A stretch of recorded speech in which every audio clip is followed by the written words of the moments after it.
ახლა მოგესალმებით მეგობრებო, გრძელდება თათიას პოდკასტი, ძალიან საინტერესო თემით და დღეს ამ პოდკასტს წავიყვანთ ბატონი ვაძიმ ხატიაშვილი, გინეკოლოგი და ქირურგი, ქირურგ-გინეკოლოგი, თათია ტუღუში, რეპროდუქტოლოგი და უბრალოდ წამყვანი ნიკა წერეთელი. დღეს გვექნება ძალიან მაგარი თემა, რომელსაც ქვია ჰისტეროსკოპია. მეც ახლახანს გავიგე, რას ნიშნავს ჰისტეროსკოპია და სხვათა შორის ძალიან საინტერესო რაღაცა ყოფილა. და მნიშვნელოვანი. და მნიშვნელოვანი და მგონია, რომ არა მარტო ქალებმა უნდა იცოდნენ, არამედ კაცებმაც უნდა იცოდნენ ეს თუ ოჯახი ყავთ, უნდათ ოჯახის შექმნა. თუნდაც რომ არ უნდათ. ოჯახის შექმნის გარეშეც ჰისტეროსკოპია დავიწყებ მე და გადავალ მე ვაძიმთან სიტყვას, ეს მის პრეროგატივაა. ასე კარგად ვერავინ ილაპარაკებს ამ საკითხზე. უბრალოდ ჰისტეროსკოპია რატომღაც ყველას გონია ძალიან მარტივი პროცედურა და ადვილად შესასრულებელი. ამ დროს ეს არის საკმაოდ რთული, პერფორაციის ძალიან მაღალი რისკია ამ დროს, თუ არ არის კარგად ისეთი კვალიფიცირებული ქირურგის მიერ შესრულებული და თუ ღრმად და უფრო ისე გააკეთებს არაპროფესიონალი, კიდევ უარესი. შეიძლება პერფორაცია მოხდეს, ესე იგი საშუალოს გახვდა და ან მაშინ თუ ვერ შეასრულებს, უბრალოდ შევიდეს და გამოვიდეს და არაფერი გააკეთოს. ეს კიდე მეორე უბედურება. ასე რომ და ხშირად ვაწყდები ხოლმე, რომ რეალურად იქ არის სერიოზული პრობლემა, ჰისტეროსკოპია გასაკეთებელი მეტი არაფერი და ამ დროს გლობალური პრობლემა დატოვებულია. რა თქმა უნდა, საშუალად ისე ურეკა ვაძიმ მიშველე, ისე ვაძიმის ჩართულობით ვაღწევ მერე შედეგს. ჰისტეროსკოპია ეს რა არის? ეს არის საშვილოსნოს ღრუს დათვალიერება. ჰისტეროსკოპია არის როგორც დიაგნოსტიკური იმინა დათვალიერება საშვილოსნოს ღრუს, არის ოპერაციული ჰისტეროსკოპია. ოპერაციული ჰისტეროსკოპიის დროს ხდება ძალიან ბევრი საშვილოსნოს შიდა манипуляციები. ჰისტერორეზექტოსკოპის მეშვეობით, ეს არის აპარატი, რომელიც არის მიერთებული კამერასთან. ვიზუალურად ჩვენ ვხედავ დიდ მონიტორზე რა ხდება საშვილოსნოს ღრუში. საშვილოსნოს ღრუ იწელება, ანუ იბერება სპეციალური ხსნარით. ამ ხსნარს აწოდებს კომპიუტერული ჰისტერომატი, სპეციალური ესეთი აპარატია, უსაფრთხო, რომ გაიწელოს საშვილოსნოს ღრუ და ჩვენი კარგად დავინახოთ ყველაფერი და ეს ხსნარი, რაც არის ხსნარი, ახლა სპეციფიური ხსნარი, სადაც შეიძლება გაკეთდეს როგორც ლაზერული, ისე ელექტროქირურგიული манипуляციები. ჰისტეროსკოპია ეს არის დიაგნოსტიკური მეთოდი, რომელიც ძალიან ხშირად ჩვენება დიაგნოსტიკური ჰისტეროსკოპიისთვის არის პირველ რიგში ეს რა თქმა უნდა უშვილობის დროს ღრუს დათვალიერება არის ძალიან მნიშვნელოვანი პაციენტისთვის და როგორც პაციენტისთვის ისე რეპროდუქტოლოგისთვის და არის კიდე ოპერაციული ჰისტეროსკოპია. ჩვენება ოპერაციული ჰისტეროსკოპიის ეს არის პოლიპები, ეს არის ენდომეტრიუმის გიპერპლასტიური პროცესები, გიპერპლაზია, ეს არის საშვილოსნოს ღრუს შიდა შეხორცებები, სინეხიები, ეს არის აბორტის ნარჩენი, რომელიც ბრმა გამოფხეკის დროს ხშირად რჩება იქვე და არ გამოდის, ამიტომ ჰისტეროსკოპიულია ესეთი ვიზუალური მეტვალყურობის ქვეშ, ჩვენ ვაკეთებთ იმის ამოღებას საშვილოსნოს ღრუდან, ევაკუაციას.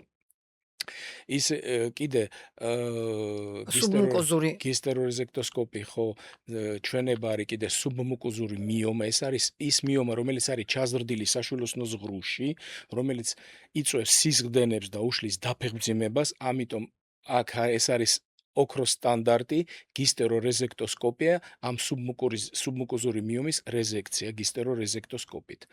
ძალიან ბევრი ოპერაცია კეთდება განვითარების მანკების დროს. ანუ ხშირად არის ისეთი განვითარების მანკი, როცა საშვილოსნოს ღრუ არის გაყოფილი ორად, სრული ძგიდით ან არასრული ძგიდით და ხშირად ეს დიდი ზომის ძგიდი არის მიზეზი თვითნებითი აბორტებისთვის და ამიტომ როცა ანამნეზში პაციენტს აქვს 1-2 თვითნებითი აბორტი, ის უკვე მოდის ჩვენთან.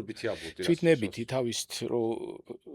თავისით რო წყდება ურსულობა, შენ კი არ წვითავს გათალილი. ხშირად ეს ძგიდე, დიდი ძგიდე, რომელიც ყოფს საშვილოსნოს ღრუს ორად არის მიზეზი იმისთვის, რომ მოხდეს ესეთი ჩვეული თვითნებითი აბორტები.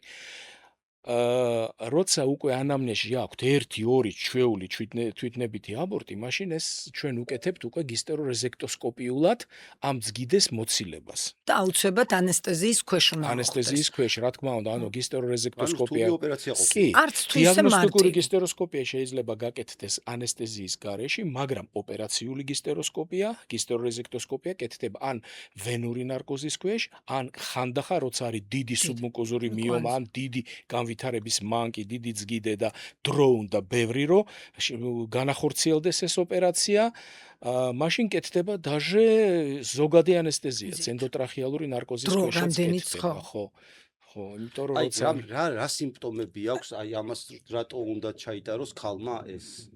რატომ მოგმართო? რატო უნდა მოგვართ? უშვილობა, სიზდენები, ტკივილები, ამიტომაც როცა არის ეგეთი სიმპტომები, როგორც არის ტკივილი, სიზდენა, აუცილებლად უნდა გაკეთდეს ეხოსკოპია და ეხოსკოპიაზე უკვე ჩანს მიზეზი ხშირად.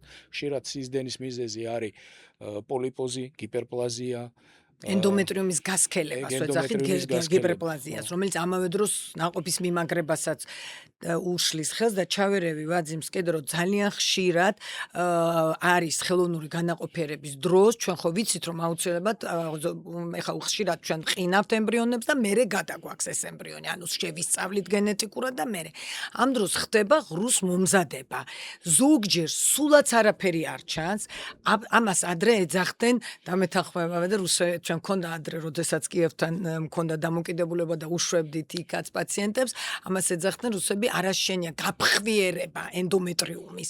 საფრანგეთში სხვადასხვა დაზოგვის მიზნით აკეთებდნენ კატეტერით ენდომეტრიუმის დასერვას, მაგრამ მერე უკვე არის გისტებთ ხოლმე ვაძიმს, რომ ჩასმის გადატანის დროს, სანამ ემბრიონს გადაიტან, მაინც მიმოხილვითი დიაგნოსტიკური ის გავაკეთოთ ენდომეტრიუმის. ამას ძალიან დიდი მნიშვნელობა აქვს ჩვენი პირადი გამოცდილებითაც, როცა პაციენტს აქვს 2-3 გადატანა და არ ხდება ესე იგი ნიდაცია მიმაგრება ამ ემბრიონის და რეზულტატს ვერ იღებ ხელოვნური განაყოფიერებით, სულაც დიაგნოსტიკურს უკეთებთ. მე დავაძიმ და ძალიან ხშირად გამიშვია და გაუკეთებია ვაძიმს, იქ არის გიპერპლაზია, რომელიც არაფერს თითქოს ეხოსკოპიაზე არ წარმოადგენს, მაგრამ ჩვენ იმის პასუხი პათოლოგია გვაძლევს, რომ იქ იყო გიპერპლაზია და არ ვიცი, მე კი კარგად ემაგრება, ძალიან ბევრი შემთხვევა მქონია, რომ როდესაც გადაგვიტანია მე ემბრიონი კარგად მიმაგრებულა. აი როცა კეთდება გისტეროსკოპიული ოპერაცია, აი ამ დიაგნოზით, აი რასაც ახლა ქალბატონი თათია მილაპარაკა. რას ვაკეთებთ ჩვენ? იქ არის ელექტრომარყუჟი, ჩვენ ელექტრომარყუჟით ახლა სერავთ, აიცით როგორ, აი ბაზალურ შრემდე შეგვიძლია ენდომეტრიუმის, აი როცა არის ლოკალურად გიპერპლასტიური პროცესები, ბაზალურ შრემდე ვიღებთ იმ ენდომეტრიუმს, ძალიან ფაქიზად ვიღებთ და ხდება როგორ, რომ მთელი ენდომეტრიუმი მთელ საშვილოსნოს ღრუში არის თანაბარი. ჩვენი ოპერაციის მერე, აი ეს არის მთავარი, აი რომ იყოს თანაბარი ყველგან. მაშინ უკვე კარგად მიდის მიმაგრება ინვიტრო ან განაყოფიერების დროს. ფაქტია, ნუ შედეგებს უკვე რეზულტატი, აი ბევრგან რომ მიუღიათ, რომ 2-3 მცდელობა, მერე მოდუსულა ეს პაციენტი გაგვიკეთებია. როგორც სალონში რა სტრიშკას ვაკეთებთ, ანუ აი ღრუში არის, აი ყველა კედლებზე არის თანაბრად გასქელება, ისა დარჩენილი აი ესეთი ენდომეტრიუმი, აი ესე ვაკეთებთ ჩვენ ამ ოპერაციას. ეს მნიშვნელოვანია. აი როგორც აი რომ გადააგდო და თესლი აღმოცენდება იმ ნიადაგსაც ხო უნდა მომზადება წონსქელი თუა ვიცი რომ უნდა დააშრევო გაალამაზო ასე რომ ვთქვათ და მე უფრო კარგად აღმოცენდება. ხშირად არის ისო საშვილოსნოს ღრუ როცა არის ძალიან მცირე ზომის. ამ შემთხვევაში ჩვენ ვაკეთებთ რადიალურ გაფართოებას. ესეც ძალიან კაი ოპერაცია თანამედროვი ამას ქვია სკარის მეთოდით კეთდება ასეთი დასერვები კედლებზე და იშლება ეს საშვილოსნოს ღრუ და მე შევყავს ჩვენ სპეციფიური გელი. საშვილოსნოს შიდა გელი, რო ის არ შეხორცდეს ის დასერილი უბნები კუნთებში და იშლება ასეთი საშვილოსნო, ესეთი გაშლილი ხდება. 2-3 თვე მერე კონტრაცეპტივი ან რამე გორმონალური მკურნალობა. მაგდეს არ ვაცდი ხოლმე სულ მეჩხუბება მე დავაძიმის ჩხუბის ამაზე. დაფებძიმება და ღრუ არის უკვე გაშლილი და დიდი. ხშირად ტესებური ფორმის არის ღრუ, ტესებური ფორმის. ეს ფორმა თის ფორმა და ჩვენ ვაკეთებთ სამკუთხედიანს. მე ვუგზავნი ვაძიმს უკვე რენტგენ გადაღებულს, 3D გაკეთებულს, ყველაფერი დახატვა გასატული მაქვს და შეკვეთა მაქვს მიცემული. ჩვენ გვაქვს ესეთი უთება, აი ეს გამიკეთო. ნუ მე რა თქმა უნდა რომ შედის თვითონ ჩემზე კარგად იცის, მაგრამ წინასწარ შეკვეთას მაინც იღებს ჩემგან, რომ აი ეს დიდ გაფართოებას ვაკეთებთ, ამ მთლიანად რადიალურ გაფართოებას ამ შემთხვევაში, რომ მოცულობა ღრუსი საშვილოსნოს იყროს გადიდებული. მთლიანად ჩვენ დამოკიდებული ვართ საშვილოსნოს ღრუზე. სანდახან აი ცილინდრივით არის, ძალიან პატარა ღრუ აქვთ ხოლმე და ამ შემთხვევაში ძალიან კაი მეთოდია ეს, აი ღრუს გაფართოება და როცა ხდება ის სამკუთხედიანი. სამკუთხედი ფორმა, რომ მიმღებლობა, ნაყოფი კარგად განვითარდეს, რომ ნაადრევი მშობიარობა არ მოხდეს, ასე უამრავ რაღაცის განვიცავთ ამითი პაციენტს და კიდე ერთი ვაძიმს მინდა ვკითხო, აი ეს საკეისრო კვეთის მე ეს არ არის ქირურგის პროფესიონალიზმზე ან კარგად გააკეთა საკეისრო ცუდად, ეს ორგანიზმზეც არის დამოკიდებული, რომ ხშირად რჩება საკეისროს შემდგომი ნაწიბური საშვილოსნოზე, რომელიც იძლევა მე ძალიან სიმპტომები აქვს ქალს, უხანგრძლივდება ციკლი დიდხანს მე ციკლებს შორის გამონადენი ტკივილი სექსის დროს, მილიონ პრობლემა იქმნება. იქ რჩება პატარა ნაწიბური საკეისროს მერე, ამას ჩვენ მოვაკეთეთ ისტმოცელეს, რომელშიც არის სითხე. ეს სითხე ჯიბესავი და გამოდის ეს სითხე და ძალიან ბევრ დისკომფორტს ქმნის, თუნდაც სიმპტომი, აი, სულ არ გინდოდეს შვილი და შვილოსნობასთან მიმართებაში ზოგჯერ ისევ მეორად უშვილობას. ამ დროს, როდესაც ემბრიონი კიდე გინდა გადაიტანო, ეს ისტმოცელე თუ არ შეასწორე, ხდება გისტეროსკოპი და ამას უკვე ვაძიმი ტყვის როდის და რანაირად. ხშირად ხო ვაკეთებთ ჩვენ კლინიკაში ამ ოპერაციებს ჩვენ, როცა არის დიდი ნიშა, იმ ნიშაში გროვდება სისხლი და მენსტრუაციის ციკლის მერე, როცა მთავრდება მენსტრუაციის ციკლის მერე აქვს დისკომფორტი რამ ხრივ, აი, სულ აქვს ყავისფერი გამონადენი მთელი თვის განმავლობაში და წვალობენ ძალიან და ჩვენ როგორ ვაფასებთ ახლა მაგას? ჩვენ უყურებთ ნაწიბურის სისქის. ნიშის ზემოთ, თუ ნაწიბურის სისქი არის 2.5-3 მილიმეტრზე მსხვილი, მაშინ კეთდება გისტეროსკოპით ამ ნიშის ლიკვიდაცია. ანუ ვასწორებთ იმ კედელს ნიში, აი ესე გისტერო სპეციალური ელექტრომარხული. ნიკაი რო წარმოიდგინო ეს. ვასწორებთ იმ კედელს, წინა კედელს. რო იქ ჯიბი არ დარჩეს. ხო, თუ ეხლა უკვე სხვა ვარიანტია, თუ იმ ჯიბის ზემოთ არის უკმარისობა ნაწიბურის, ანუ არის 1-2 მილიმეტრიანი, მაშინ კეთდება უკვე ლაპარასკოპიული ოპერაცია ძალიან რთული, ანუ ამოჭრა იმ ძველი ნაწიბურის თავისი ნიშით და ხელახლა გაკერვა აი იმ ადგილის, სადაც ჩვენ ამ ძველ ნაწიბურს ვიღებთ, საშვილოსნოს წინა კედელზე ვიღებთ იმ ძველ ნაწიბურს და ხელახლა ვკერავთ იმ წინა კედელს და უკვე მე 6 თვის მერე უკვე ფორმირდება კაი მსხვილი ნაწიბური. აი ხშირად კეთდება ესეთი ოპერაცია, ანუ ისტმოცელეს ლიკვიდაცია არის ორი ვარიანტიანი. ან გისტეროსკოპით ქვემოდან, ან ზემოდან მთლიანად იმ ნაწიბურის და ისტმოცელეს ამოჭრით.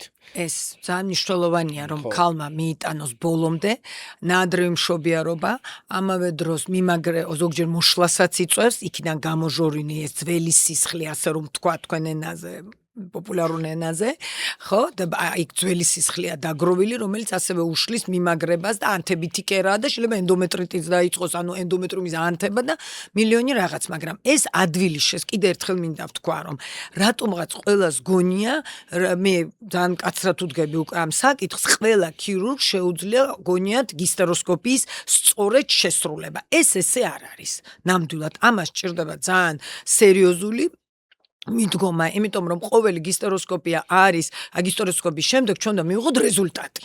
პოლიპის ამოჭრა, იქ კვანძი შედარებით შეიძლება უფრო ადვილი იყოს, მაგრამ მისი რეკონსტრუქცია, როგორიც არის, აი ზგიდის რეკონსტრუქცია, აი როგორც პლასტიკურ ქირურგიაში ზგიდე, სკარი, გაფართოება, ეს არ არის მარტივი ისა და აი ესე ყველა ნუ მოკიდებს ხელს, ვიძახ, იმიტომ რომ მე რომ მოდიან უკვე გაკეთებული აქვს და კიდე თავიდან აქვს გასაკეთებელი, იმიტომ რომ სამდეში ვუყურებთ აგერ რენტგენს უგღებ ვაძიმს და ვეუბნები, აი როგორც ქირურგი მითხარი, ახლა კი აქვს გაკეთებული, ეს ბრაზდება ზოგჯერ, რომ კაი რათათი ახალი გაკეთებული აქვს, კიდე ჩემთან უშვებ, აჰა ვეუბნები, 3D განზომილებაში, 3 განზომილებაში ეხოსკოპია, რენტგენი, ისევ გასასწორებელია საშუალო. ხო და რატო ხდება ესე? ნუ ვერ გეტყვით. არ ვიცი, მაგრამ ამას აქვს აბსოლუტური სხვა მიდგომა. ჰისტეროსკოპია მარტივად ესე იგი ხელწამოსაკრავი არ არის პროცედურა მარტივი, ასე მინდა ვთქვა, იმიტომ რომ ძალიან ბევრი გართულება მოყვება არასწორ გაკეთებულ ჰისტეროსკოპიას. ლაპარასკოპიაზე აღარ არის ლაპარაკი, მე ვიძახი ჰისტეროსკოპიაზე ამ ეტაპზე. ეს არის პრევენცია არის. აი მოდის ადამიანი იმის რომ რაღაცა არ მოხდეს. დაავადებებიც რო არ განვითარდეს. რო არ განვითარდეს პოლიპოზიც რო ამოვიღოთ სისხლდენა ბოლო სისხლდენა კვანძი რო არის ღრუში შეჭრილი ის იწვევს სისხლდენას და არ უნდა იმას გაჭრა და ლაპარასკოპია და ზემოდან ქვემოდან გამოაქვს მარტივად 5 სანტიმეტრამდე სუბმუკოზურ მიომებს ყვან. ჩვენ ქვემოდან ვიღებთ. ქვემოდან აი 5 არ უნდა სანტიმეტრამდე მუცელს უნდა გაჭრა და იყოს. არაფერი და უფრო დიდი როცა არის მაშინ ლაპარასკოპიდან ღია წესით იმიტომ რომ როცა არის სისხლდენა 5 სანტიმეტრამდე შეიძლება გისტერორეზექტოსკოპით ამოვიღოთ სუბმუკოზური მიომა. ისეთი ძლიერი სისხლდენა შეიძლება გამოიწვიოს რომ უცებ რომ მიიყვანენ ემერჯენსიში ვეღარ მოასწრონ ამ ქალის იმიტომ რომ ისე და ფატალური შედეგი. ფატალური ახლა მე არ ვიცი დღესდღეობით არ უნდა დამთავრდეს რა ვიცი ალბათ სადღაც არ უნდა 21 საუკუნეში ანემიას იწვევს მდგომარეობაში მოდიან უკვე კლინიკაში იქ გემოგლობინი ანდახან 30-მდეც უარდება 40-მდე წარმოიდგინე. იყო ეგეთი რამდენიმე შემთხვევა. ხო და ნუ ზოგი გაჭირვები ზოგი იმისთვის ზოგი უყურადღებობა ხა არიან ქალები მოდიან ზოგჯერ რომ მეუნებია ვგიჟდები რომ აი ესე ცხოვრობ ფიზიკურად ვერ დგება ადამიანი ფეხზე აი ესეთი შეიძლება ამ ეტაპზე მიიყვანო ხდება ტკივილები აქვს. ტკივილები არა სისხლდენა და მე იწყება ანემია ტკივილიც რა თქმა უნდა თავის მხრივ გაუსაძლისი ტკივილებიც ახასიათებს იმიტომ რომ იმას უნდა რომ ორგანიზმა ის გამოაგდოს ის მისთვის უცხოა და იკუმშება საშვილოსნო რა თქმა უნდა და პროსტა გამოიყოფა ნივთიერებები და იწვევს ძლიერ ტკივილებსაც ანუ აი საშვილოსნოს ყელის სიმსივნეზე როცა არის ამ რაბე შეუძლია ნახვა ამ პროცედურას. როცა ეჭვი არის კი ბიოპსიიც გაკეთებაც შეიძლება და ნახვაც ხო. ის ყელი შეიძლება არ იყოს ყელიდან და მოდიოდეს ენდომეტრიუმიდან. როგორც დიაგნოსტიკური ეს ძალიან კარგი მეთოდია. უმაგრესი.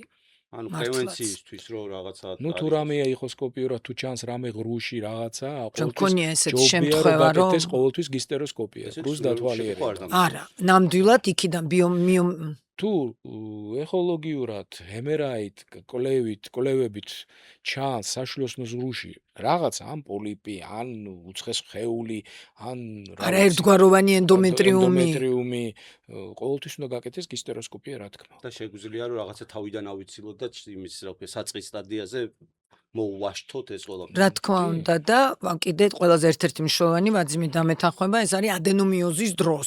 როდესაც ქალი არც შვილოსნობა აღარ უნდა ესეთებიც გვაკითხავენ, მაგრამ არც საშვილოსნოს ამოღება, ჰისტერექტომია არ უნდა. ბოლო ეს ჰისტერექტომია, იმიტომ რომ ადენომიოზი წინაზე ჩვენ ვილაპარაკეთ, რომ გაუსაძლის ტკივილებს და მთავარ სისხლდენას იწვევს, ისეც რომ აი 50 წლის, 45 წლის მერეც რომ არის სერიოზული სისხლდენები, ამისთვის არის ჰისტეროსკოპია და აბლაცია ან ენდომეტრიუმის რეზექცია ეს კეთდება იმ შემთხვევაში, როცა მთლიანად ქალბატონი არის უკვე 45 წლის გადაცილებული და აქვთ აი მორეციდები გიპერპლასტიური პროცესები რა. ანუ ერთხელ აქვს გაკეთებული გისტეროსკოპია აი ახალგაზრდა ასაკში, მერე მეორედ, მერე კიდე პოლიპი გაიზარდა, მერე გიპერპლაზია, მერე სიზდენები და 45 წლის მერე როცა უკვე არ უნდათ ბავშვის ყოლა იმ რა თქმა უნდა იმ კონტინგენტში ქალბატონების ვისაც ბავშვის ყოლა უკვე არ უნდათ. უკვე ყავთ ბავშვები, რეპროდუქტიული ფუნქცია დამთავრებული აქვს და უბრალოდ აწუხებს აი სიზდენები და მორეციდები პოლიპოზი და გიპერპლაზია. მაშინ ჩვენ ვთავაზობთ ენდომეტრიუმის სრულ რეზექციას. რეზექცია ეს რა არის? ელექტრომარყუჩით ჩვენ ვიღებთ მთელ ენდომეტრიუმს და ცოტა კიდე კუნთებსაც, ანუ კუნთოვან შრესაც, ანუ ვშლით მთლიანად ბაზალურ შრეს, საიდანაც იზრდება ენდომეტრიუმი. მენსტრუაცია საიდანაც იქნება, რომ შევწყვეტ. ამ ოპერაციის მერე წყდება ეს მენსტრუაცია, ან არის მენსტრუაცია, ოღონდ ძალიან მცირე რაოდენობით და უკვე რეციდივი პოლიპოზის არის 5%. ეგ არის ძალიან ცოტა, ანუ 95% ეფექტირობა არის ენდომეტრიუმის რეზექციის. და რითია კიდე ეს ოპერაცია კარგი, ამ ოპერაციის მერე ჩვენ უკვე გორმონსაც არ უნიშნავთ, იმიტომ რომ 45 წლის ასაკში უკვე გორმონის დანიშვნა არის მაინც დატვირთვა ვენურ სისტემაზე და ხშირად ტრომბოზებს იწვევს და ამიტომ ამ ენდომეტრიუმის რეზექციის მერე უკვე ჩვენ არ ვაძლევთ გორმონს, იმიტომ რომ ეს ენდომეტრიუმი მთლიანად მოცილებული და არა ესაჭიროება გორმონი, იმიტომ რომ მიცება ამ შემთხვევაში. უბრალოდ ჩეკინგი არის 3 თვის მერე აბლაციის მერე ან რეზექციის მერე ეს არის ეხოსკოპიური ჩეკინგი. შევამოწმოთ და თუ ეხლა რეზექციის მერე კიდე წლები გადის და მაინც ეწყება სიზდენები, ესეც ვარიანტებიც იყო, ხო? მაშინ უკვე რა თქმა უნდა დგება საკითხი უკვე საშვილოსნოს ამოღებას. ჯერ ერთით ვცადოთ, მირენაც შეგვიძლია ჩავდგათ. კი, მირენაც არის ესეთი მაგრამ ადენომიოზის დროს აითათია მაინც ეფექტირობა რეზექციის არის 80%, მაინც 90-95, როცა არის მორიციდივე პოლიპოზი და გიპერპლაზია და ადენომიოზის დროს მაინც ისეთი ეფექტური არ არის. მაინც რაღაც პროცენტში აქვთ მერე სიზდენები.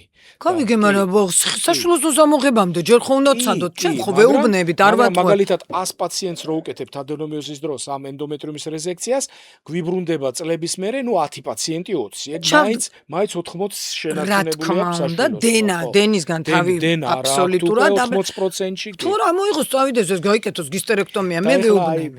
ხშირად მეკითხები ამ პაციენტები და ისა даже კოლეგები. აი რეზექციის და აბლაციის შორის რა განსხვავება? დიდი განსხვავება, რა თქმა უნდა. რეზექცია ეს არის ელექტრომარყუჩით მთლიანად ენდომეტრიუმის მოცილება და აბლაცია არის ელექტრობურთულით უბრალოდ მოწვა ენდომეტრიუმის. То есть ეს ისეთი ეფექტური არ არის როგორც რეზექცია. აბლაცია კეთდება მაშინ, როცა ენდომეტრიუმი არის ძალიან თხელი. მაშინ შეიძლება დაწვა ბაზალური შრესთან ერთად რო დაიწვას. მაგრამ ჩვენთან ახლა საქართველოში იქ როგორ არის ახლა საზღვარგარეთ აბლაციამდე ამზადებენ 3 თვე პაციენტებს აგონისტებს აძლევენ რომ ენდომეტრიუმი ატროფირებული იყოს და მერე ელექტრობურთულით წვავენ და ეს ხლა ეს აგონისტი 3 თვით მიღება, ეს არის ძალიან ძვირი პრეპარატი. 800 ლარი ღირს ერთი ამპულა, ну ესე დაახლოებით. ოპერაციის თანხა უჯდება. კი, ოპერაციის თანხა უჯდება. და რეზექცია რო გააკეთო და მე რა გავაკეთებ რეზექციას, ხო, იმიტომ რომ იქ ყველას ენდომეტრიუმის სქელი აქვს რა თქმა უნდა, როცა არის მორიციდივე გიპერპლასტიური პროცესი. ამიტომ მე ყველას უკეთებ რეზექციას. და ჩავდგათ მერეს მირენა. მირენა არის სპირალი, რომელიც გამოყოფს ლევონერგესტრელს, არის ესეთი პროგესტინ სინთეზური პროგესტერონს, რომელიც ასევე გათხელებას უწყობს ხელს და ჩვენ ყველაფერს ვცდილობთ და მე ვიწყებთ სანამ და თუ სქელი აუცილებლად ჯერ აბლაცია და მირენა, ანა თუ თხელია და მაინც დენები ადენომიოზის დროს ჯერ ვიწყებ მირენათი, თუ არ შველის, რაღაცა პროცენტ შველის ეს სპირალი. თან ახლა ამ ეს სპირალის ფასი საქართველოში ძალიან მაღალია. მე შეიძლება იმინა რეზექცია კი არა, აბლაცია გაკეთდეს უკვე ელექტრობურთულით. ვოთ. და ასე რომ გადავარჩინოთ ყველა ქალი ჰისტერექტომიას. ანუ საშუალოსნოს ამოღებას. ძალიან ბევრს არ უკეთებთ, რა თქმა უნდა, ამ რადიკალურ ოპერაციას. შენ საერთოდ არ აკეთებ. ყველა წინა. ვაკეთებ ახლა ჰისტერექტომიებსაც ბევრს ვაკეთებ. ვიცი, მაგრამ შენ წინა აღნიშნეთ, ანუ ალტერნატივა არის. სხვათა შორის ჩვენ მოგწერა ერთმა პაციენტმა. არ გამიკეთაო მეო ბატონმა ვაძიმამ თო არ გამიკეთეო შენ ოპერაციაო და მეო 3 თვეშიო მე მაინც გამიშვი იმ ოპერაციაზეო და სუც ვერ გავიგე ეს კი წინასწარ ჩვენ გვინდა რომ პაციენტებმა გაიგონ რომ ოპერაცია მაინც ოპერაცია ჩვენ ყველაფერს ვცდილობთ ქირურგია და ხანდახან აბრუნებს უკან პაციენტებს იმიტომ რომ მოდით ჯერ სცადოს სტატია მან სხვა შენ მაექიმა ეს ჩვენი მიდგომა რაც ვიცნობთ ერთმანეთს 30 წელია ესეთია მე ვაძიმის გაკეთებული პირიქით ყველას ეუბნება რომ მოდი ჯერ სცადეთ ესე პირიქით ეს ხომ ის ძალიან მაღალ ურთიერთთანამშრომლობა რა თქმა უნდა არა მაღალ პროფესიონალიზმზე რომ ყველა დღეს ყავდა პაციენტი მაგალითად პირდაპირ აწვენდე რაზე აწვენდე თვითონ არ იცის ამ ეს პაციენტი 23 წლის ბავშვი პოლიპექტომიაზე გაორგნებული რაჩვენე დღეს ვაძიმს მე იქ აბსოლუტურად არ იყო პოლიპი იქ იყო ძგიდი არასრული ვუთხარი 23 წლის არის არც შვილი უნდა არაფერი ჯერჯერობით დალია შვილო კონტრაცეფცია 100 წელი არ გეცოდინება შე რო ძგიდე გაქვს და რო გათხოვდები ეხლა იცოდე უკვე მე აგიხსნი რო ძგიდე გაქვს სურათებიც გავატანე სამდეში თუ გაგიჭირდა დაორსულება მოგვაკითხე მე და ვაძიმს და იქ არც პოლიპია უბრალოდ იმ არასწორი ინტერპრეტაცია მისცეს იქ ის პოლიპი არ არის რას გაუკეთებდნენ არ ვიცი მე დიაგნოსტიკური შევიდოდენ და 23 წლის ბავშვი იქ რასე მაგრამ ჩვენ ვეუბნებით ვუხატავთ ესე არ უმალავთ თუ გნებავთ მიიღეთ ჩვენი გადაწყვეტილება ჩვენ არ გვინდა პირდაპირ საოპერაციო მაგიდაზე არიან რომელიც აუცილებლად ახლა იცის ვაძიმამ რომ ვაძიმს გაუგზავნი ხოლმე რომ სასტრაფოდ საოპერაციოა მაგრამ არის სადაც მოცდა შეიძლება ну ეს ძალიან ძნელია ხა თან ეს დარგი ჩვენ არა ვართ ონკოლოგები ჩვენ ვართ როგორც პლასტიკური ქირურგები ასე რომ ვთქვა ჩვენ ყველა მოდის პაციენტი თავის ფეხი და უნდა წავიდეს ბედნიერი ჯანმრთელი კიდე უფრო და არა უბედური და რო უხსნი ახლა ცოტა უჭირთ გაგება ზოგჯერ მაგრამ ეს ტენდენცია არის საქართველოში რომ მიდიან ბედნიერები და უბედურები ბრუნდებიან ხო და მინდა რომ ყველა პაციენტი იყოს ბედნიერი და არ იყოს ნაცვალები მაგრამ უნდა აი დღეს პაციენტი ბოდიში გაწყვეტინება აი დღეს ძალიან გაუბრაზდი და შემატყვე კიდევაც რომ მოვედი ანუ ჩვენ გვაქვს ეთყობა ჩვენ გვინდა გვემა თვითგვემა გვიყვარს ქართველებს და მაზოხისტობა, ყველაფერი მინდა გაუმარტივო, ვაძიმიც ესეთია, ჩემი რგული მთელი საზოგადოება ვინც ყავს ექიმ და ვარ ვცდილობთ რომ პაციენტმა იგრძნოს, ვინც ჩემი პაციენტი ყოფილა და ვაძიმის, რომ მინდა რომ უბედნიერეს იცის, 100 ჯერ დაურეკა ვაძიმ, აი ესე გავაკეთოთ, 100 ჯერ შევთანხმდებით. არა. მაინც უკმაყოფილოა, რაღაცა უნდა რომ უბედური იყოს და აი რატომ ფსიქოლოგიაში არის ეგეთი ისე რომ სტრესმა გადამარჩინა. ანუ მოსწონთ რა სტრესი. ხო, სტრესი დღეს უთხარი, თქვენ ხართ მაზოხისტი მეთქ ერთ პაციენტს, აი ძალიან არ უნდა ვამბობდე. მე მინდა რომ ბედნიერი იყო, მე კი დამირეკა, ალბათ მიყურებს ეხა რომ ბოდიშიო ჩახედა, დავიღუპე, უნდა მოხსნა ყველაფერი, მე ორსულად აღარა ვარ. არევია HCG და B12 ვიტამინი და ეგონა რომ დაუარდა ხეგე. ბიჭო, ჯერ ჩახედი, ამდენი წლის ნანატრია, რატო ხსნი წამლებს, რატო ტირი ხარ? ამ დროს მას ბევრჯერ აქვს ინვიტრო გაკეთებული განაყოფიერება, არ გამოუვიდა არც ერთი ნიდაცია, როცა ჩემთან მოვიდა და დაურეკე ვაძიმ მეუთხარი, არ დამიჯერა ამ პაციენტმა, წავიდა ჩემგან, იხტუნავა ბევრი და დამიბრუნდა ეხლა და აქ ისეთი პოლიპი და გიპერპლაზია, რა მიმაგრებაზეა, გაუკეთა ვაძიმა, მიყურებს ეს პაციენტი, ზუსტად ვიცი რომ ან უყურებს მე ამ პოდკასტს, იცის, გაუკეთა ვაძიმამ გისტეროსკოპია, მართლა ამოუვიდა, რასაც ვიძახდით, ჩავასმევინე თავისივე ექიმს, ვისთანაც დადიოდა, ის დღეს ორსულად არის და ხეგეც მაღალი 1400 და ნუ ძალიან გავლანძღებე ჩხუბე ისე რომ ხმა აღარ ამოუღია ჩუმად უხმოდ გაიძურწა, იმიტომ რომ ეს ქართველი აი უნდა რომ სულ ტრაგედიებში იყოს. ამ დროს ჩვენ ყველაფერს ვაკეთებთ, რომ იყო ბედნიერი. მე ვიღებ ამ პასუხისმგებლობას ჩემ თავზე. მე ვნერვიულობ, როცა შენ ცუდია, ჯერ არ არის საჭირო, რომ ყველაფერი, იმიტომ რომ ვერ გაიგებ მაინც და თუ საჭიროა, მე გეტყვი მერე. არის ბედნიერი, ელემენტარული. ვაძიმამ გააკეთა ჰისტეროსკოპია, 3 გადატანის თუ 2-ის მერე დამთავრებული ურეზულტატო დღეს არის 1400. მიყურებს ალბათ. ისე ხშირად არის ეგეთი გისტეროსკოპიის დროს, ნუ გაგორიცა ნახոտკი, ანუ მილების სანატურებში ვხედავთ აი ხანდახან დიდ პოლიპებს, რომელიც საექოლოგიურადაც არ ჩანს. იმინდა მილების სანატურებში, აი შესავალში და უშლის რა თქმა უნდა განაყოფიერებას მილით დახურულია, ის ნურ ნაწილში აი დიდი პოლიპი და ამ გისტეროსკოპით იმ პოლიპს რო ვიღებთ, მე კატეტერები მაქვს ძალიან თხელი სპეციალური.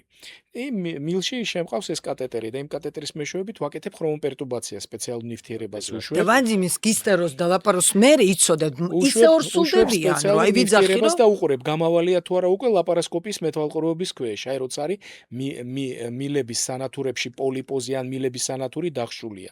ხშირად ხსნით ამ მილ სანატურს პოლიპებს ვიღებ, კატეტერიზაციას ვაკეთებთ და მილები იხსნება და მერე ფეხმძიმდება. არის ადამიანი, რომელიც თვითონ კაიფობს ამაზე. ეს არ არის მისთვის მარტო საქმე. მე ხო ვხედავ ეს როგორ აკეთებს, აი ხელოვნების და მართლა ამას ქვია, რომ აკეთებს და უყურებს, შენს ქსიამოვნებს და რომ გიყვება ამას ისეთი გრძნობით ყვება, ხანდახან ვიძახი, რომ ამის მე რო ქალი არ დაორსულდეს, მართლა არ ვიცი რა და კი ვიძახი ხოლმე, აღარ გავუშვებ ამ ვაძიმთან, მე ვეღარც ვერაფერს ვეღარ ვაკეთებ, პირდაპირ მოდიან ორსულები. დღეს რამოდენიმე პაციენტი იყო, აქედან 4, რომელიც სუფთა აი ინვიტრო რო არაცდებოდა, არ ვიცი რა გაუკეთა, იქიდან 2, ერთი ჩემი მეზობელი, აგერი ალბათ ისიც მიყურებს, რომელსაც უნდა ეს თანხა შეეგროვებინა ინვიტროსი, გინდა არის ორსულად. ამიტომ ნამდვილად გეუბნებით, რომ ამას უნდა ძალიან სერიოზული მიდგომა. ეს გისტეროს და ლაპაროს დიაგნოსტიკური არ არის ესეთი ადვილი ოპერაცია. ურთულესია. აი ეს ყველა ნიუანსი რო გაწმინდო, გააწკრიალო, გაასუფთავო და ყველას ვეუბნები, რომ თუ ვაძიმ ხატიაშვილი ვერ შეძლებს მილის გადარჩენას, ეს ყველა პაციენტმა იცის. ესე იგი ის მილი არ გამოდგება, იმიტომ რომ ვაძიმს ესეთი მიდგომა აქვს, რომ მაინც შევეცდები, მიუხედავად ზუსტად ვიცით, რომ მილის რემონტი გამორიცხულია, ჩემზე კარგად იცის, რესტავრაცია აღარ ხდება მთელ მსოფლიოში, გასაგებია, მაგრამ ვაძიმი მაინც ცდილობს, იმიტომ რომ ჩვენ არა ვართ ისეთ ქვეყანაში, სადაც ვთქვა და ისეთ იმაში, რომ ყველას რაღაცა უფინანსდებოდეს. ის მილი დაორსულებისთვის მნიშვნელოვანია. იმ ადამიანს ინვიტროს ფული ესე ადვილად არ ხელეწიფება. ამიტომ ზუსტად ვიცი, რომ თან გადაყვება 3 საათი რო დაჭირდეს იმ მილის რემონტს და მე ჩემი კივილწივილი იღებს ყველაფერს ხოლმე დავიყუპები მაგ მილში, რომ ნუ გეშინია მეუბნება არაფერი პაციენტმაც იცის, რომ შანსი რო გახსნის ინვიტრო იმისი გარეორსულობის არის. მაგრამ ნუ რა გითხრათ რა როგორ ხوار დავიფიცებ ახლა ხალხის წინაშე რომ მართლა ფანტასტიკურად ორსულდებიან და ზუსტად მილი რომელიც დაუტოვა 5 ინვიტრო გაკეთებულ ადამიანს ალბათ ისიც მიყურებს ბათუმიდან რომ დაორსულდა და დავინახე ვაძიმის ნახლაპორტალი მილით იყო თავისით ინვიტროთ იყავს პირველი შვილი და მეორე ნუ ავწიე ხელები რომ всё საბოლოოდ ვენდობი რასაც გააკეთებს ენდეთ იცის თავის საქმე რა იუველირივით მუშაობს მე არ ვაკეთებ ხო იცი მე ვხუმრობ რომ შევდივარ მუცელში და ხვდება პიკასოს სურათი და ამ პიკასოს სურათს მე ვალაგებ აი ესე ნატურალურ სურათში პიკასოს აი ზუსტად და ძალიან მიყვარს ყურში რო უკეთია ხოლმე ეს მიკროფონი და თან აკეთებს თან მელაპარაკება.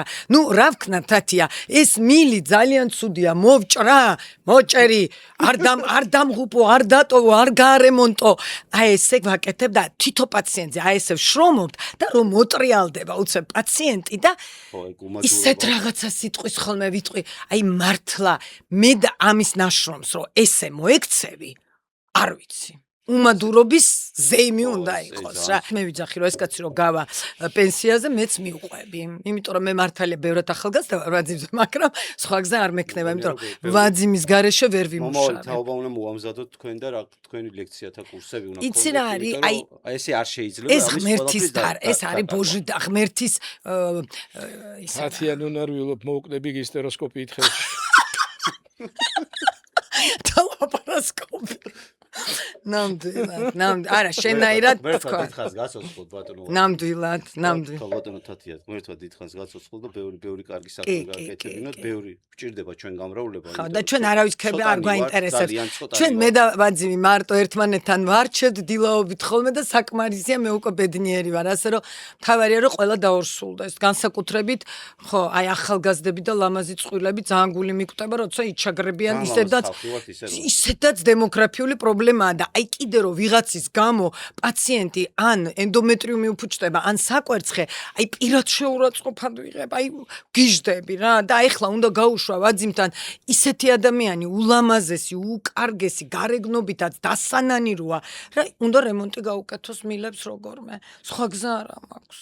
ეს რემონტი ის რა ქვია. შენ აი როგორმე აღადგინოს დონეზე, ხო, არ შეიძლება ვიცით, მაგრამ ამ ყოფაში პიკასოს სურათი კლასიკურში უნდა კლასიკურში გადაიყვანოს. აი ეს არის თამარი. თავარია რომ პირიქით არის.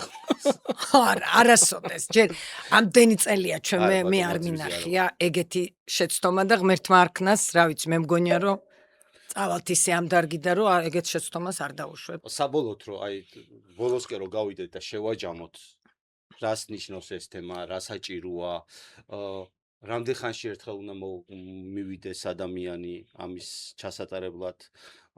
იმიტომ ძირითადად ქალებს ერიდებათ ხოლმე თავის საკუთარ პრობლემებზე საუბარი და მე ამას მიჩქმალავენ. გასაგები ხა პოლიბზე მთლად რო ხა მთელი ოჯახი ჩააყენო საქმის კურსში არა ვარ მომხრე, მაგრამ დიდი მიომექტომი ხო ეგეც ცოტა მარაზმამდე აქვს დაყვანილი ზოგიერთ ხო ტკივილები რო აქვს არ ალაპარაკობენ ქალები ძირითადად მე გადადებენ ამ ტკივილს კაი გამიulis ამბავია არა ეს ქართული ისა მიდგომა მე ყველაფრით ჯანმრთელი ვარ დღეს პაციენტი ყო მე არაფერი არ მჭირდება დაჩი გავაკეთე ვაგინალური ეხო 8 სანტიმეტრიანი კვანძი აქვს ანემია 70 და ბატონო მოთხარი აგური არ დაგეცემათ თავზე, მაგრამ ახლა ჯანმრთელი რა ვიცი. რამდენად 8 სანტიმეტრიანი მიომა, ნამდვილად მიომექტომია გასაკეთებელი, დენები აქვს და არა მოვიფიქრებო და მე მოგაკითხავთო და 70 აქვს გემოგლობინი და ხა რამდენად აი ესეთი მიდგომაც აქვს. ვერ გაიგებ. ამიტომ თათიას პოდკასტი ხო მაგას ემსახურება რომ ცოტა მეტი განათლება შევიტანო. თათიას პოდკასტი პირდაპირ უყურებ და უხსნი და არ ესმის და ხა დავიჯერო ტელევიზორიდან. მეგონი ტელევიზორიდან ზოგს ტელევიზორიდან აუხსნა. არა მე ძალიან ჯანმრთელი ვარ. არაფერი არ ჭირდება. რა პრობლემაა? ხო, ამ წელიწადში ერთხელ მაინც მივიდნენ, მაგრამ ეხა ისეთთან თუ მივიდნენ, დღეს როგორიც იყო და ეგრევე შემაგდეს საოპერაციო 23 წლის ასაკში ეგეთიც არ მინდა. რაღაცა ოქროს შუალედი წელიწადში ერთხელ ნორმალურა, აი ცივილიზებულ სამყაროში როგორც ხდება, მიხვიდე, მოუყვა გინეკოლოგს, თუ საჭიროა გავაკეთო დამხმარე ინსტრუმენტული გამოკვლევა, მაგრამ ხა ვაძიმს დამეთანხმება თუ 5 სანტიმეტრზე დიდია ეს კვანძი, სისხლდენია და კუტები და გემოგლობინი უკვე 70 გაქვს, აუცილებელია რომ მიომექტომია გაკეთდეს. ანუ გაჭრით თუ გამოჭრით თუ ეს უკვე ვაძიმე ეს ჩემი საქმე არ არის, უვონები ეს ქირურგის პრეროგატივა, ქირურგი გადაწყვიტავს რა გზით. ეგ უკვე მე მთავარი რომ გადავამისამართო სწორედ. ეს არის მთავარი. წელიწადში ერთხელ პაპ ტესტი არ არსებობს შეიყვანოს ოპერაციაზე, აი დავიფიცებ ყველაფრის, ვაძიმ ხატიაშვილმა რომ არ დარეკოს მისმა ასისტენტმა ანჯერ, სად არის CA125, საკვერცხის კიბოს მარკერია, აი ნებისმიერი პატარა პოლიპსაც რო იღებდეს, სად არის პაპ ტესტი. შემჭამს ხოლმე ყველაფერი უნდა იყოს გადაგზავნილი. აი ეს თუ არ არის, არ დაიწყებს ოპერაციას, იმიტომ რომ ჩვენ ვდათ არის შემთხვევები MRI-ც ჭირდება, არის შემთხვევები, აი ეხლაც მაგალითად ამის მოცველზე ხა ახალი მოწოდება რომ MRI-ც გაკეთდეს, მაგრამ გაუკეთე ორ პაციენტს დიდი შედეგი ვერ ვნახეთ. ყველაზე საუკეთესო საქართველოში მაკაზაც ველაპარაკე, ამიტომ ეხოსკოპია ის აი ამ საკეისრო კვეთის შემდგომ ნაწიბურზე ეხოც კარგი ეხოსკოპიაც საკმარისია და მე დახატვაც. მე უკვე ვაძიმი მიხედავს. ხა ძალიან საინტერესო დამეხსენეთ ეს თემაც. მე მგონია რომ მედიცინაში წავალ. დიახ, თქვენ შვილთან ამოუდგებით ხელს გავასწრებ. ასე რომ წელიწადში ერთხელ ელემენტარულად ეხოსკოპია, პაპ ტესტი და საკვერცხის CA125 საკმარისია იმ გინეკდამ, ნუ მე მკერდი და ეს უკვე ჩვენს მაგრამ ეს წელიწადში ერთხელ. ძალიან მოვიქოქეთ უკვე ამ პოდკასტებით. ძალიან და პაპ ტესტ საბედნიეროდ მშვენივრად საქართველოშიც არის პროგრამა, გადასარევად კეთდება, იქაც შეუძლიან მეაკითხოთ, თუ არ უნდათ ჩვენ გერმანიაშიც ვაგზავნით, თბილისშიც კეთდება, მაგრამ კეთდება, ასე რომ თქვას ვინმე რომ საქართველოში დღეს პაპ ტესტი ხელმისაწვდომია ყველას. ჩვენთანაც არის სკრინინგი ჩვენ კავკასიის მედიცინის ცენტრში სკრინინგი. უფასო. ამაზე მაინც მივიდეს ეს ხალხი. ალბატონებს უფასო. აბარა, საუკეთესო ადამიანები მუშაობენ და ძალიან მაღალ ძალიან და იციან, ყველგან ყვები და ყველგან ვაცხადებ. ჩემი მეგობრები მუშაობენ, არაჩვეულებრივად აკეთებენ ყველაფერს. და შეუძლიათ მეაკითხონ წელიწადში ერთხელ მაინც სირცხვილია დღეს უკვე 21 საუკუნეში ყელის კიბოს აი წინასწარი დიაგნოსტირება ისე კარგად ხდება პაპ ტესტით რომ აქამდე მიიყვანოს. ეხლა ჩვენ ყავდა პაციენტი მაგალითად იქ ენდომეტრიუმიდან სულ ახალგაზრდა გოგო გახსოვს. ისა რომელსაც ჩამოვიდა რუსეთიდან და რო უთხარი ვაძი მე უთხარი იქ ისეთი ხდება რომ მე ჩემი საქმე აქ უკვე აღარ არის და პაპ ტესტი იყო ხუთიანის, მაგრამ ენდომეტრიუმი აი რაც გასწავლეთ ეხლა და იქიდან რო აიღო ვაძიმა ბიოპსია გისტეროსკოპიის დროს ჩამოვიდა კარცინომა, ენდომეტრიუმის აი ყველაზე რთული ფორმა და რა აღარ გაუკეთეთ, მაგრამ უკვე ასე რომ 35 წლის გოგოს, ასე რომ აი ძალიან მნიშვნელოვანია სწორი ეხო, სწორი პაპი, სწორი CA125, საკვერცხის კიბოს მარკერი. ისე გიყვართ თქვენი საქმე და ისე კარგად ხსნით, რომ აი მე დილეტანტი მაყურებელი ფიქრობს რა უნდა ამბიცო აკროზისო.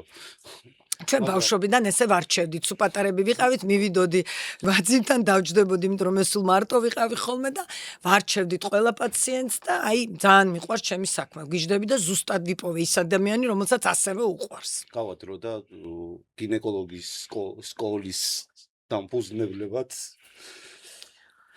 დამფუძნებლებად თუ არა, ყოველ შემთხვევაში კეთილი ბევრი საქმის გამკეთებლად მაინც ჩავეწერებით საქართველოს მედიცინაში. ჩემთვის პატივია, რომ ზივარი ადამიანებთან, რომელიც თავის საქმის პროფესიონალები არიან, თავიანთ საქმე უყვარს, ეს არ არის პირფერობა, ეს არის გულწრფელი ემოცია ჩემი.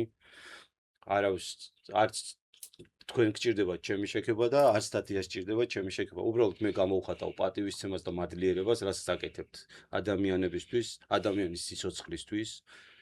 ბავშვებისთვის რომ ბევრი ვიყოთ აუცილებლად და დემოგრაფიული პრობლემები ცოტათი მოგვარდეს და ეს გადაცემაც რა თქმა უნდა ეს პოდკასტიც რა თქმა უნდა ემსახურება მაგას დღეს რაც ილაპარაკეთ ჩემთვის ძალიან გასაგებია და თუ ხალხი გაიგებს ამ ყველაფერს და თავს მიხედავენ და იქნებიან ჯანმრთელები თავისთვისაც ხო კარგია და ქვეყნისთვისაც მაგიტო დავიწყეთ ესე ხშირად ვაძიმი საერთოდ არ გამოდიოდა და ეხლა დაიწყო პირველად უნდა ილაპარაკოს ვაძიმ ხატიაშვილი თუ არ ილაპარაკებს ჰისტეროსკოპიაზე და ლაპარასკოპიაზე დღეს საქართველოში მაშინ ვინ უნდა ილაპარაკოს ხო მასია ხოთაშეს თათიამ დაიწყო თათიას რჩევები რო არ ეზარება ყოველ კვირას აუცილებლად წერს თითო თემას ისე გარკვევით, ისე ჩამოყალიბებულად, რომ მე მესმის. და დაიწყო საზოგადოების ინფორმირებულობა და ძალიან ბევრს, მე ექიმებს არ შეურაცხყოფას არ ვაყენებ, ძალიან ბევრი იკეტება თავის ნაჭუჭში და მე მაგარი ვარ და მე მგონია რომ ილია ჭავჭავაძე არ იყოს, რაც უფრო მეც გაუზიარებო ცოდნასო, შენ არაფერი დაგაკლდება თუ არ მოგემატებაო. ძალიან დიდი მადლობა, ვაძიმ, შენ ძალიან დიდი მადლობა, რომ გამონახე დრო და დღეს მოვკალი საწყალი ოპერაციების მერე ჩკარა და მაინც მოხვედი და ჩემ გვერდზედ გეხარ ისევ. ძალიან დიდი მადლობა, ეს იყო ძალიან კარგი პოდკასტი, ეს იყო თათიას პოდკასტი და ეს პოდკასტი მიყვავდა ბატონ ვაძიმს, თათიას და მეც რაღაცებს ვამბობთ. მადლობა. მადლობა თქვენ.